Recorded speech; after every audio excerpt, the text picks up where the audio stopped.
ഓം ശ്രീ ഗുരുഭ്യോ നമഃ. സൗന്ദര്യലഹരി 56, 57 ശ്ലോകങ്ങളാണ് ഇന്ന് ഞാൻ പറഞ്ഞു തരാൻ പോകുന്നത്. ആദ്യമായിട്ട് 56-ാമത്തെ ശ്ലോകം കേൾക്കാം.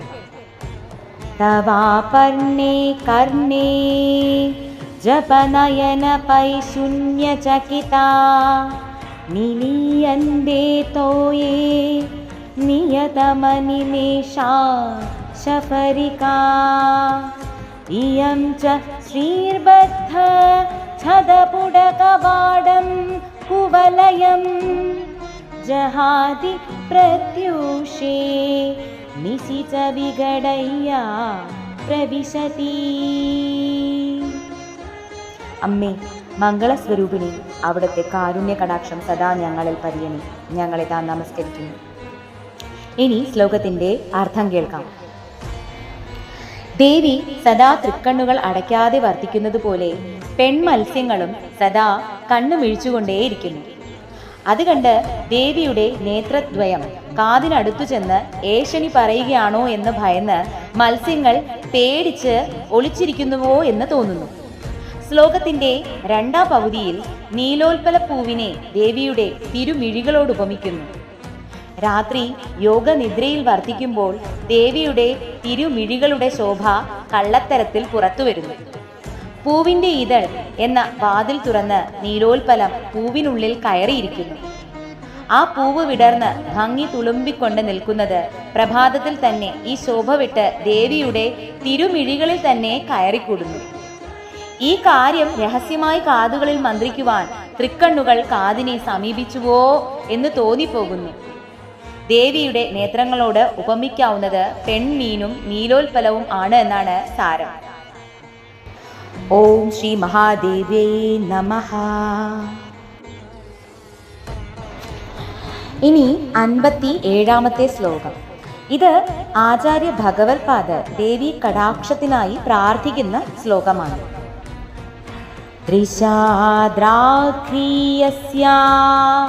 ദരദലിത നീലോത്പലരുചാ ദവീയാം സംദീനം സ്നപയ കൃപയാ മാമപി ശിവേ അനേനായം ധന്യോ ഭവതി ന ച തേ ഹാനിരിയതാ വനേ വാ ഹർമ്യേ വാ സമകര നിപാതോ ഹിമകരാ.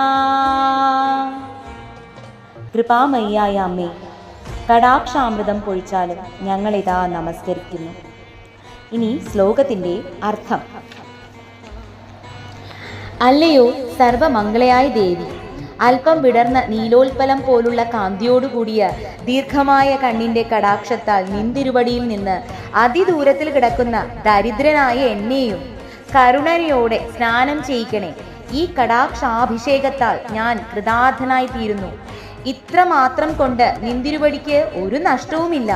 ഹിമകരൻ ആരണ്യത്തിലാകട്ടെ പ്രസാദത്തിലാകട്ടെ ഒന്നുപോലെ തൻ്റെ കിരണങ്ങളെ വ്യാപരിപ്പിക്കുന്നുണ്ടല്ലോ.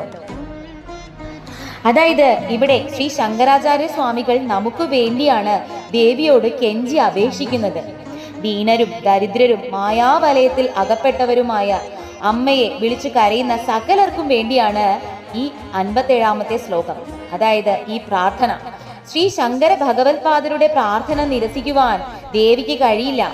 ഭക്തന്റെ പ്രാർത്ഥന ഭഗവതിക്ക് ഏറ്റവും പ്രിയപ്പെട്ടതാണ്. അതിനാൽ ഈ ശ്ലോകം ചൊല്ലി എല്ലാവരും എന്നും പ്രാർത്ഥിക്കുന്നത് വളരെ വിശേഷമാണ്. ആചാര്യർ എന്താണ് പ്രാർത്ഥിക്കുന്നത്? അമ്മേ അഭയദായിനി, സകല ലോക രക്ഷകി, സദാ ഞങ്ങളെ അനുഗ്രഹിച്ചാലും ഞങ്ങളെ കാത്തു രക്ഷിച്ചാലും. ആദ്യം പറഞ്ഞു അമ്മയുടെ സമീപത്തേക്ക് വരാൻ യാതൊരു അർഹതയും നേടിയിട്ടില്ല. അതിനാൽ വളരെ ദൂരെ നിന്നാണ് പ്രാർത്ഥിക്കുന്നത് എന്ന്. പിന്നെ പറയുന്നു താൻ അകൃത്യ പുണ്യനാണെന്ന്.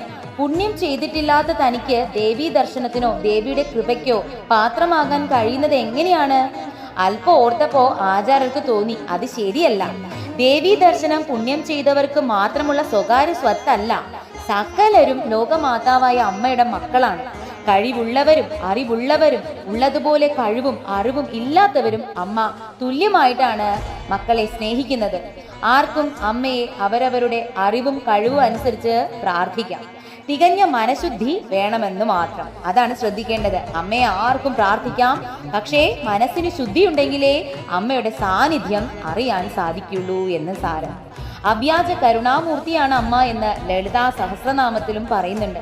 കൊട്ടാരത്തിലും കുടിലിലും ചന്ദ്രകിരണങ്ങൾ ഒരുപോലെയാണ് പതിക്കുന്നത്.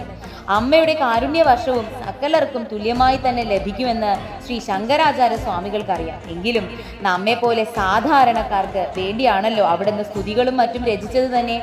അതുകൊണ്ട് പ്രാർത്ഥനയും ആ ഭാവത്തിലാണെന്ന് മാത്രം.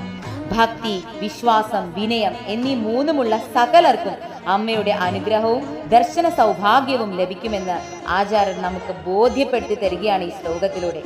ഭക്തി, വിശ്വാസം, വിനയം, അവിടുത്തെ പരമകൃപയ്ക്ക് മുന്നിൽ നമസ്കരിച്ചുകൊണ്ട് നമുക്ക് പ്രാർത്ഥിക്കാം. അമ്മേ കരുണാമയി, അറിവും വെളിച്ചവും ഒന്നുമില്ലാത്ത ഈ പാവം മക്കളിലും അങ്ങയുടെ കടാക്ഷാമൃതം പൊഴിക്കണമേ ദേവി.